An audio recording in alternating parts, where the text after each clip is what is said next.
জমিদার সাহেব, এই মৃত ব্যক্তির নামে 1 কোটি টাকার জমি আছে এবং কি গ্রামের লোকরা বলতেছে ওর নাকি একজন ছেলে আছে। সে ছোটবেলায় বাড়ি থেকে রাগ করে চলে গেছে। জমিদার সাহেব, সমস্যা একটাই, এখন পর্যন্ত এই লাশ দেহকে কেউ দেখতে আসে না। তাহলে এই 1 কোটি টাকার জমি কাকে দেওয়া যায়? বাবা, বাবা, আমি কেন বাড়ি ছেড়ে গেলাম? তুমি তো পুরো দুনিয়া ছেড়ে চলে গেছো। আরে তুই কে সৎ জমিদার সাহেব? আমি ওনার আসল ছেলে।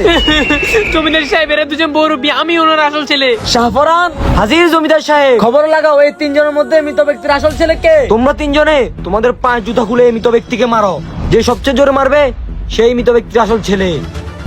দেখেন জমিদার সাহেব, আমি সবচেয়ে জোরে মারছি, আমি ওনার আসল ছেলে। দেখ, আমি আরো জোরে মারছি। জমিদার সাহেব, আমি ওনার আসল ছেলে। জমিদার সাহেব, এটাই ভালো হবে, আপনি 1 কোটি টাকার জমি এই দুজনকে দিয়ে দেন, কিন্তু আমি আমার মৃত বাপকে জুতা দিয়ে মারতে পারবো না। জমিদার সাহেব, যে তার বাপকে জুতা মারে নাই সেই মৃত ব্যক্তির আসল ছেলে। বাহ শাহপরান, তুমি আজকে দেখিয়ে দিয়েছো। এই 1 কোটি টাকার জমি এই ছেলেকে দিয়ে দাও এবং এই 3 জনকে ফেনিক্স স্কোয়াড কারাগারে বন্দী করো। বাবা বেঁচে থাকলে কমেন্টে লিখে আলহামদুলিল্লাহ।